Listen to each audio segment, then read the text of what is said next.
Please welcome Blake Truitt, Executive Director of Foundation Relations at The Atlantic. Thank you. Thanks. Good afternoon.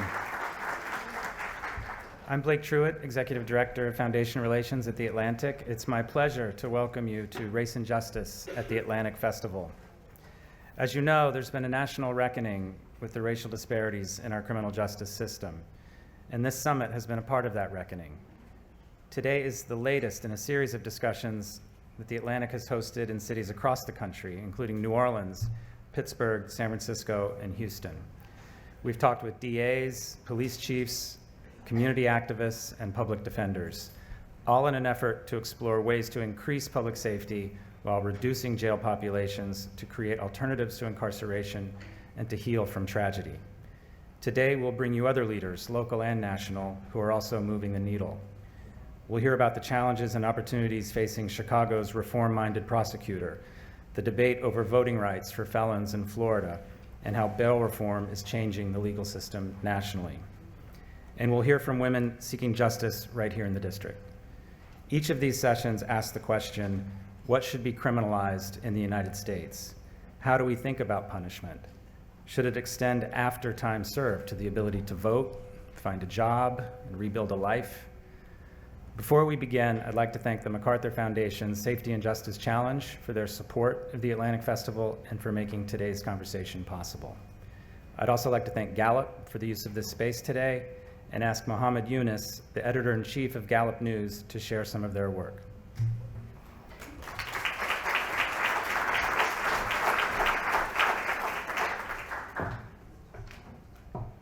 Good afternoon.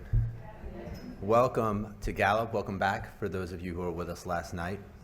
On the issue of race and justice, I can't imagine a group that is more informed on this topic and does not need a 60-slide PowerPoint presentation on the data and the disparities in perceptions of both the efficacy and fairness of the criminal justice system here in America. So I'll spare you that presentation. But since we are here to talk about criminal justice reform, I did want to mention something Gallup has been involved in that you may not be aware of.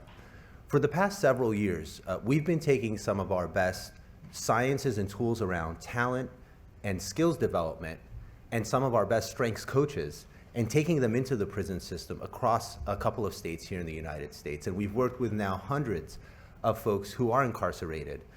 And these coaching sessions and the tools that we provide have really enabled many of those who've gone through the program who are incarcerated to not only understand at a deeper level their own unique talents and strengths, but really to drive self-awareness, confidence, and capability. And what we find through this program, and we've done it now in several locations, is that those who go through the program are actually much more successful at leaving the institution to more successfully achieve gainful employment, to live more fulfilled lives, and to avoid recidivism. So while the conversation around criminal justice reform rightly should be focused on jurisprudence and due process, I wanted to encourage you all to think about non-legal tools that could also foundationally change the experience that citizens have in prison and the tools they need to succeed once they come out. I would be remiss not to mention on the data front that October is the month that we here at Gallup update our national poll on American perceptions of crime, the criminal justice system, and prisons. So be on the lookout for our new data that will be rolling out over the next 2 weeks on our digital newspaper called news.gallup.com. We welcome you all here. Thank you for coming and enjoy the panel.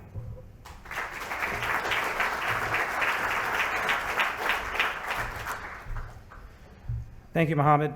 Before we begin, just a couple of housekeeping notes. Please silence your cell phones, but have them nearby to contribute to the conversation on Twitter using the hashtag RaceJusticeDC. And we'll want to hear from you in the room as well as we take some questions near the end of the discussion. And with that, please welcome from Chicago, Kimberly Fox, Cook County's state's attorney.